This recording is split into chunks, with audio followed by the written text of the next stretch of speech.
This week, I managed to get a couple running backs coming off of their season highs in attempts and yards. I don't know how I did it, but they're actually a couple very cheap guys, Steven Jackson and Monte Ball. Both guys, like I said, I'm just hoping to ride the momentum with. They have pretty good matchups as well, and I think the price is really going to reward the points that they're going to put out. Yet they might not put out the 20-plus points that some of these other running backs are going to put out. But considering the price, you're going to get a way better return on investment. I like Jackson among your two running backs. First off, I'm a little surprised. Where are the pass-catching backs that you always have in the lineup? Well, Jackson's a pretty good pass catcher. Monte Ball was supposed to be, but I'm not seeing it this year either. Well, that's my concern about Ball, is that as a backup to Moreno, he's not a pass-catching specialist, and he's not really a goal line guy. I mean, he scored 3 touchdowns all year. I think he's got like 9 catches all year. He is basically a guy that comes in every third series to replace Moreno, and I guess that's okay, but that to me is too much second stringer. Yeah, I mean, he started off that way. There's no doubt about that, but the plan has been to work him in slowly.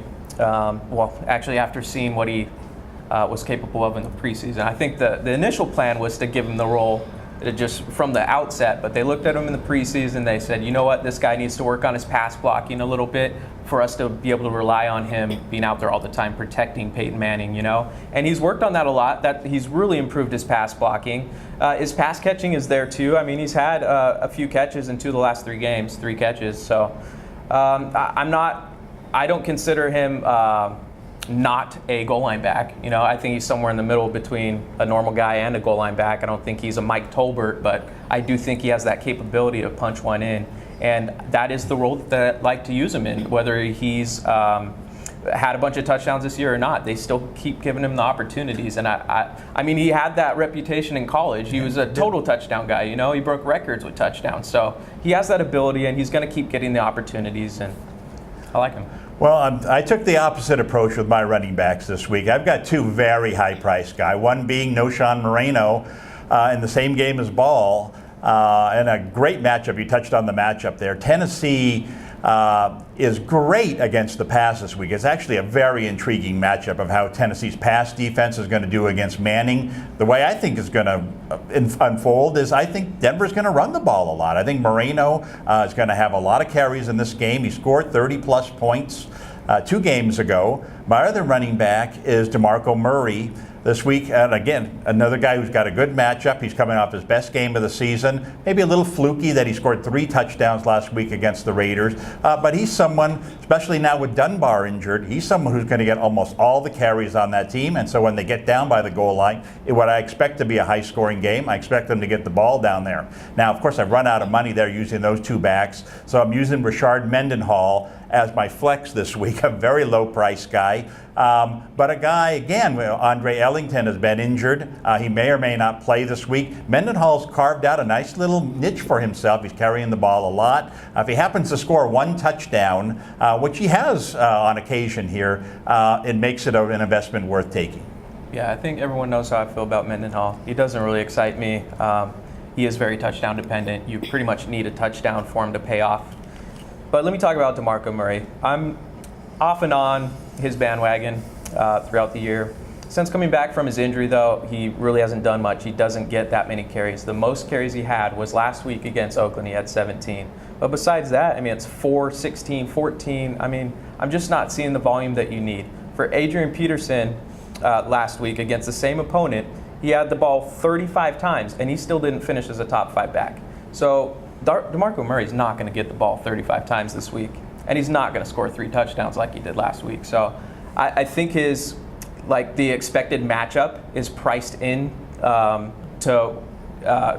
into his price.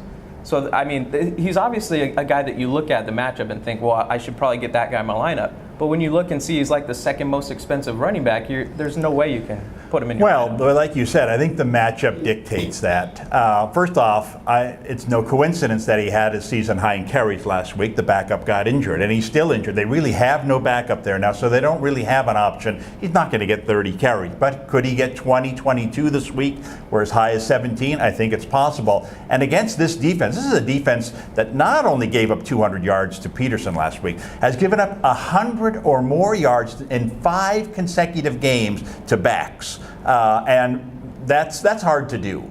And so I think Murray can be projected to go over 100 yards. He's better than half of these backs who've done it against this team.